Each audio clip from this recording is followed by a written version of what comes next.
Acts chapter 27.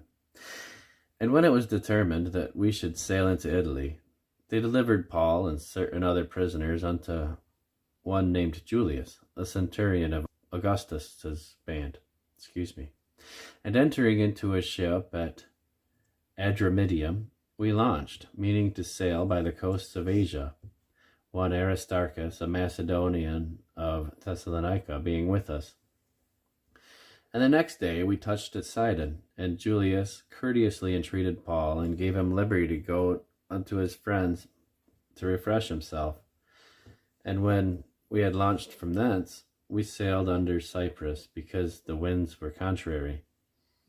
And when we had sailed over the sea of Sicilia and Pamphylia, we came to Myra, a city of Lycia.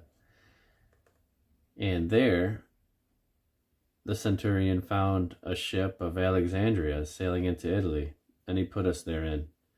And when we had sailed slowly many days, and scarce were come over against Cnidus, the wind not suffering us, we sailed under Crete over against Salmone, and hardly passing it, came unto a place which is called the Fair Havens, nigh whereunto the city of Lycia.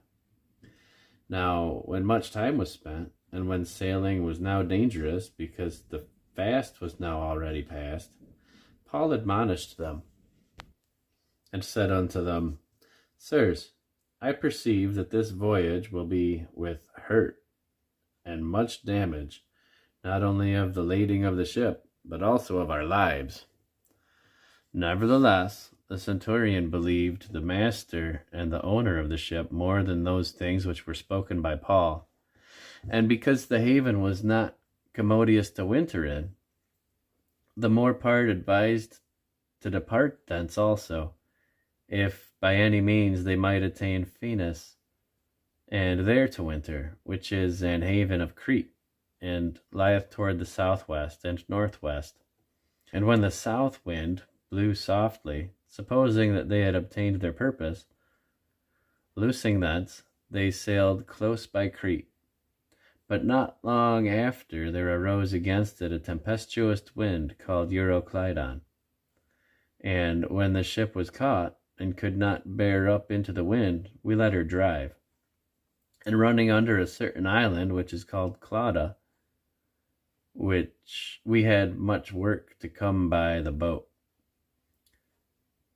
which, when they had taken up, they used helps, undergirding the ship, and fearing lest they should fall into the quicksand, strake sail, and so were driven. And we being exceedingly tossed with a tempest, the next day they lightened the ship. And the third day we cast out with our own hands the tackling of the ship. And when neither sun nor stars in many days appeared, and no small tempest lay on us, all hope that we should be saved was then taken away. But after long abstinence, Paul stood forth in the midst of them, and said, Sirs, ye should have hearkened unto me, and not have loosed from Crete, and to have gained this harm and loss. And now I exhort you to be of good cheer, for there shall be no loss of any man's life among you, but of the ship. For there stood by me this night the angel of God, whose I am, and whom I serve, saying, Fear not, Paul, thou must be brought before Caesar, and lo, God hath given thee all them that sail with thee. Wherefore, sirs, be of good cheer, for I believe God, that it shall be even as it was told me. Howbeit, we must cast upon a certain island. But when the 14th night was come, as we were driven up and down in Adria, about midnight the shipmen dreamed that they drew near to some country, and sounded, and found it was 20 fathoms. And when they had gone a little further, they sounded again, and found it 15 fathoms. Then, fearing lest they should have fallen upon rocks, they cast 4 anchors out of the stern, and wished for the day. And as the shipmen were about to flee out of the ship, when they had let down the boat into the sea under color as though they would have cast anchors out of the foreship, Paul said to the centurion and unto the soldiers, "Except these abide in the ship, ye cannot be saved." Then the soldiers cut off the ropes of the boat and let her fall off. And while the day was coming on, Paul besought them all to take meat, saying, "This day is the 14th day that ye have tarried, and continued fasting, having taken nothing.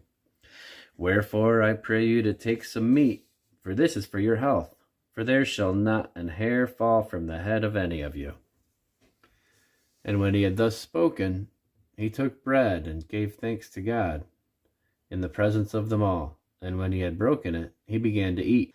Then were they all of good cheer, and they also took some meat. And we were in all in the ship 260 souls. And when they had eaten enough, they lightened the ship and cast out the wheat into the sea. And when it was day, they knew not the land, but they discovered a certain creek with a shore, into the which they were minded, if it were possible, to thrust in the ship. And when they had taken up the anchors, they committed themselves unto the sea, and loosed the rudder bands, and hoisted up the mainsail to the wind, and made toward shore. And falling into a place where two seas met, they ran the ship aground, and the forepart stuck fast, and remained unmovable, but the hinder part was broken with the violence of the waves. And the soldiers' counsel was to kill the prisoners, lest any of them should swim out and escape.